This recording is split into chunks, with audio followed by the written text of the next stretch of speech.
Hello, xin chào các bạn đã quay trở lại với review 5 phút.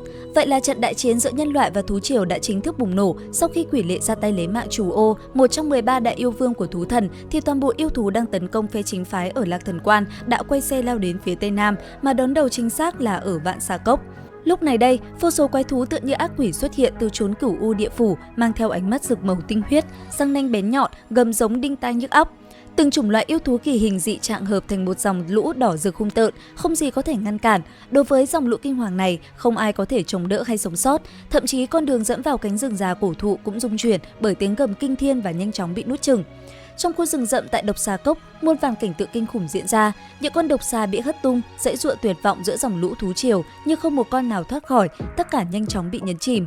Ngay cả luồng độc vụ, vốn được coi là kỳ độc của rừng già, cũng không cách nào cản trở được cỗ khổng lồ yêu thú đáng sợ này. Nhiều yêu thú dù phải bỏ mạng khi xông vào, nhưng ngay lập tức, vô số con khác dẫm đạp lên thi thể đồng loại mà tiến lên. Chỉ trong chớp mắt, một cơn gió mạnh đã thổi tan luồng độc vụ đang phiêu tán trên tầng không của cánh rừng. Ngay chính giữa bầy thú triều, một yêu thú cường tráng gấp 4-5 lần bình thường đang nhe nanh múa vuốt dẫn đầu đám thủ hạ xông tới. Tại cửa Độc Xà Cốc vẫn còn vô số quái vật chưa kịp tiến vào. Trong khoảnh khắc này, toàn bộ Độc Xà Cốc như bị đảo lộn, cảnh tượng tựa như thế gian lâm vào ngày tận thế.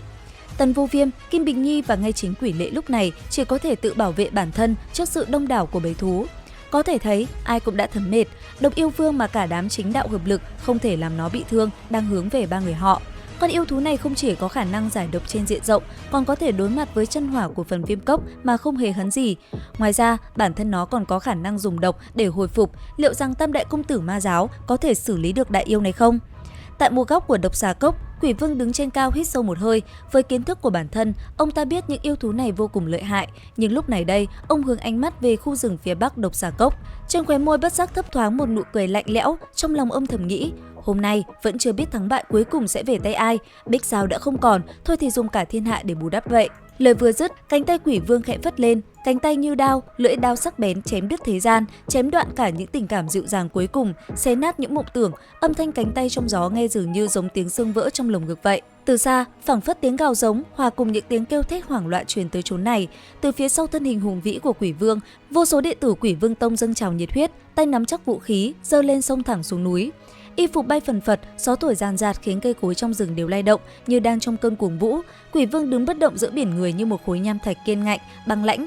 Ông ta quay mình nhìn về cánh rừng phía bắc, cơn náo động ở đó cũng đang từ từ lan ra. Quỷ Vương cười, giữa biển người quyết tử, ông ta chợt cất lên một tràng cuồng tiếu, tiếng cười đinh tai lọt vào tai mọi người, nhưng không ai đoán được ẩn ý.